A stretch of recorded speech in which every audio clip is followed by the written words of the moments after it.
Some situations require more specific language than others. Some require more diplomacy, and some require more preparation. That's why you need to plan your approach. It will help to ensure that your message is received in the spirit in which it was sent, and that you'll get the desired response. Jack always gets so defensive about criticism. And he has no self-confidence. How am I going to bring this up in his performance appraisal this afternoon without upsetting him? What can I say to make him listen without being offended? And I'm very pleased with your productivity, Jack. It's up 6% since we set goals last time. Thanks. This supervisor begins by giving specific praise to his employee. I know that, Jack, and it shows. You always take performance goals seriously. Then he eases into offering a challenge. It's a good thing, because the goal I have to set for you this time may be a little tough for you. Oh? What's that? Then the supervisor makes clear the desired change in behavior. What I mean is I want you to take more initiative. For example, I want you to start deciding for yourself when a batch needs to be reworked. But that's a big responsibility. What if I let defective work go through? Trust me, Jack. He follows up the implied criticism, lack of initiative, with more praise. You're good enough to make these decisions on your own. But just to make sure that you don't run into any problems, we'll go through the quality check process step by step so you'll know exactly what to do.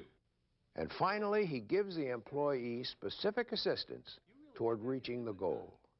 By sandwiching some very carefully phrased criticism between generous helpings of honest praise, this supervisor was able to make his point without upsetting his employee, making him more insecure. Your knowledge of your employees also comes in handy in the next case. So Human Resources will be holding a series of meetings to explain the changes in your health care benefits. I'm sure you're aware of how medical costs have skyrocketed in the last few years. This supervisor carefully planned his approach before tackling what was sure to be an unpopular policy change. Our company, like most others, is simply no longer able to absorb the increases alone. So we're going to have to increase our contribution to our own insurance plans. He uses the words our and we to make it clear to his people that they're all in this together, management and employees alike. But it's important to realize that the company is still going to be picking up most of the cost. He concludes his remarks by stressing the positive aspects of the change. And we'll still have excellent coverage. We'll still enjoy medical security at an affordable price. And he uses reassuring words like security and affordable.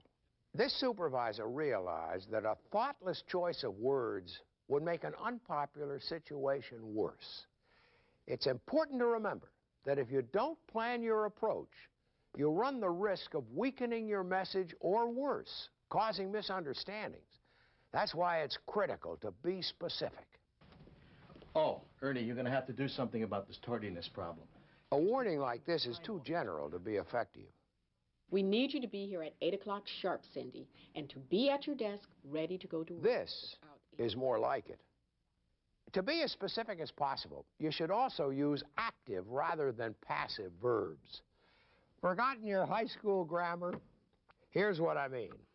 The report was written by Jim and me. Passive verb, weak sentence. It says, so what?